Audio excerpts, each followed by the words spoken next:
ఇన్ని రకాల దరిద్రగొట్టు పనులు చేస్తుంటే ఆడనేమనరు. కానీ ఆడవన్నీ మానుకొని చక్కగా పరిశుద్ధ గ్రంథం తీసుకొని తెల్లటి బట్టలు కట్టుకొని అన్ని మానుకొని పద్ధతిగా దేవుని సన్నిధికి వెళ్తుంటే అబ్బా అబ్బా అబ్బా అబ్బా అబ్బా ఏమి బాధ కలిగి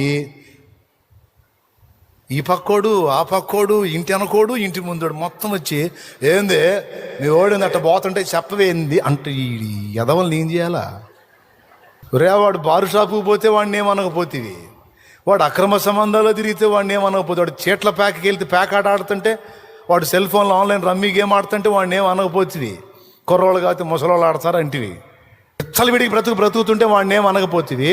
వాడు అన్నీ మానుకొని, ఆ తాగుడు మానుకొని, ఆ ప్యాకెట్ మానుకొని, ఆ గంజాయి మానుకొని, ఆ విడి జీవితం మానుకొని, వాడు పరిశుద్ధుడై తెల్ల బట్టలు కట్టుకొని చక్కగా పరిశుద్ధుడన్న చేత పట్టుకొని ఆయన అంతగా మార్చిన యేసయ్య దగ్గరికి వెళ్తుంటే వాడి గురించి నీకేంద్రా అంత బాధ?